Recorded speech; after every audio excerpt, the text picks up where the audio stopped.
Thank you to everyone for taking the time to be here.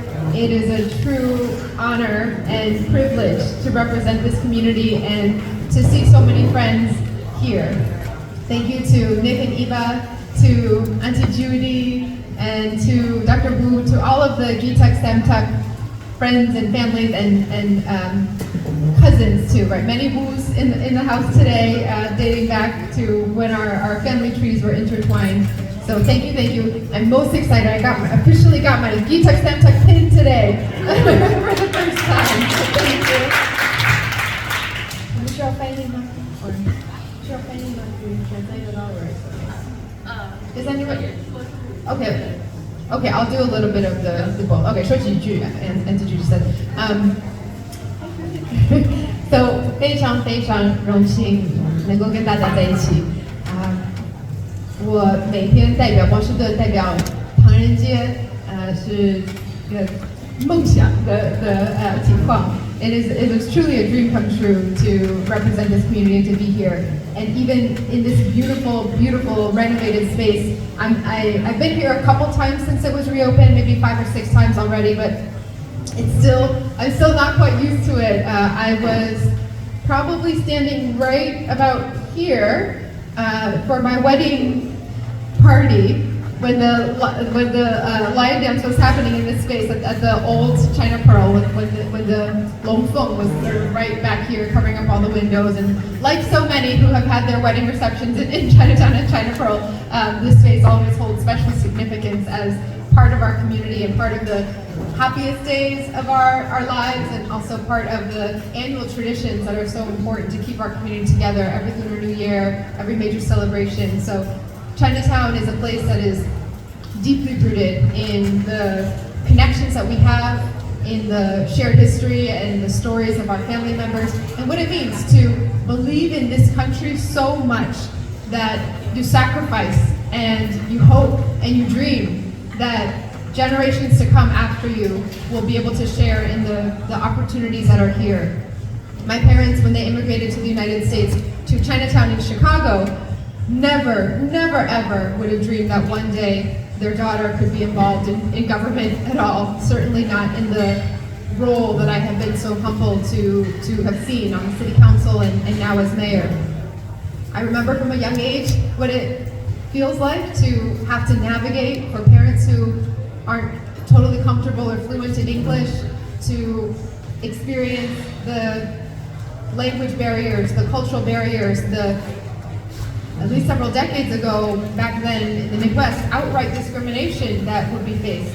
And our family's experiences were already decades after so many trailblazers in this community and in Chinatowns everywhere had gone through way more of deciding that we were going to be a part of this country and doing whatever it took.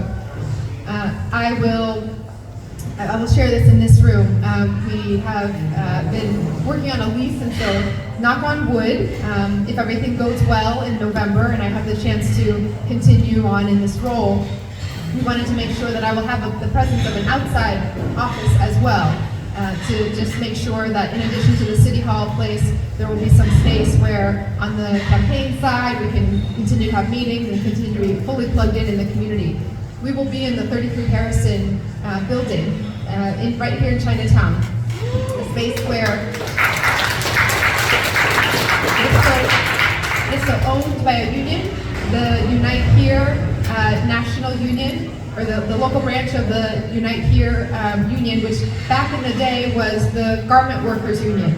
And if you go up into the top floor of that building where they still have the open conference room, the original wood floors from that space, and you look between the floorboards in that floor, you can still see the needles that were used to sew the clothing and the fabrics that so many in our immigrant communities came together, one stitch at a time, to stitch together a better life for themselves and for their kids and for their grandkids to come after that. This community has represented so much of the heart and soul and dreams of our country, and I will fight for Chinatown always and fight for our city, because this is a place that has made it possible for my family to enjoy everything that we cherish. You all know my family history. You know how much this particular part of Boston has meant to me and connected me to the city in a way that I never dreamed possible.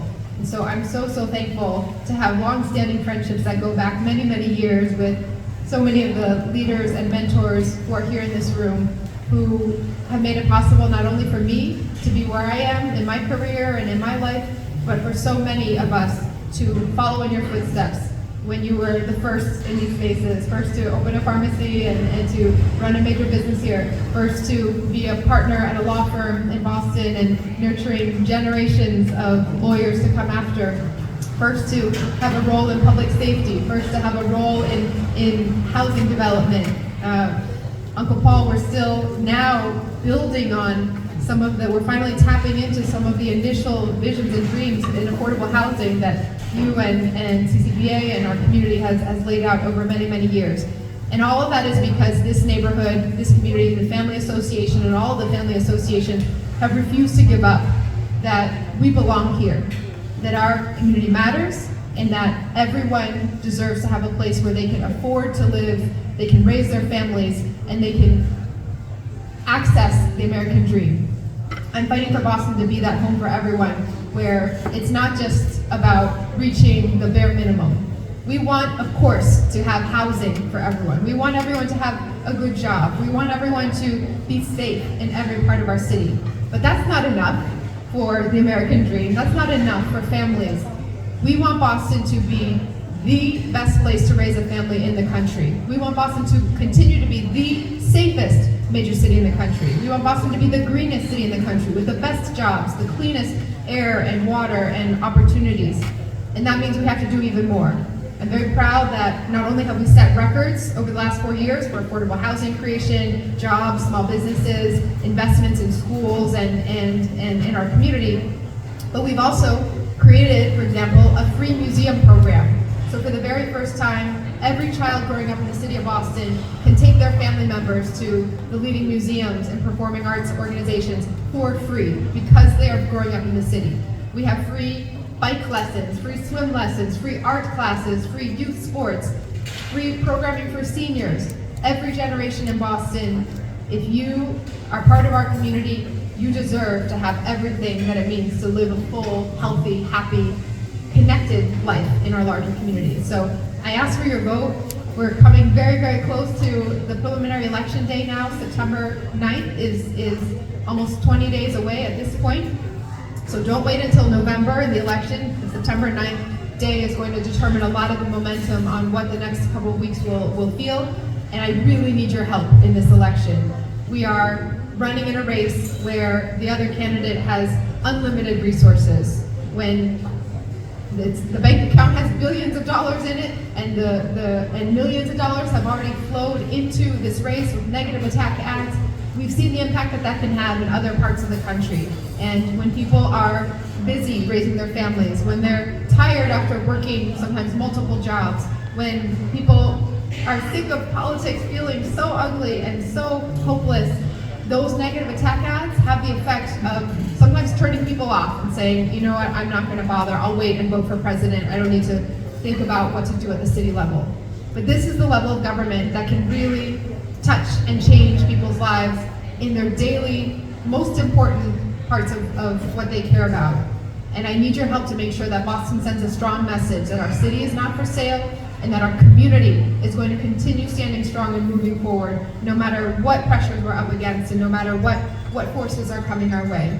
Thank you for helping us prove to the entire country how strong Boston is. We're going to keep it going, and with your support, we're going to have an incredible 4 years of getting a whole lot more things done for the city and for this neighborhood.